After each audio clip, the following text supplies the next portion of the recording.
Kasama ko na naman tong kapreng taga-Amerika. So ngayon, magluluto kami ng tinola. Kamusta, Philippines? Nalinisan na namin yung manok guys at hihiwain na to ni Amerikanong kapre. Let's go!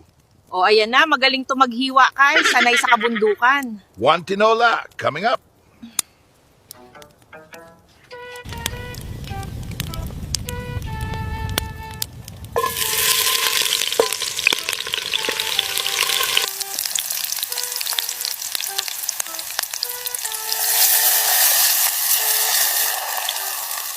Lagyan mo ng asin at ilagay mo itong papaya at malunggay.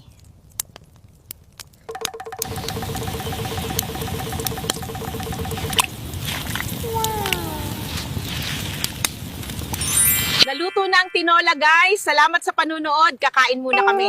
Wow, this is so delicious. Masarap.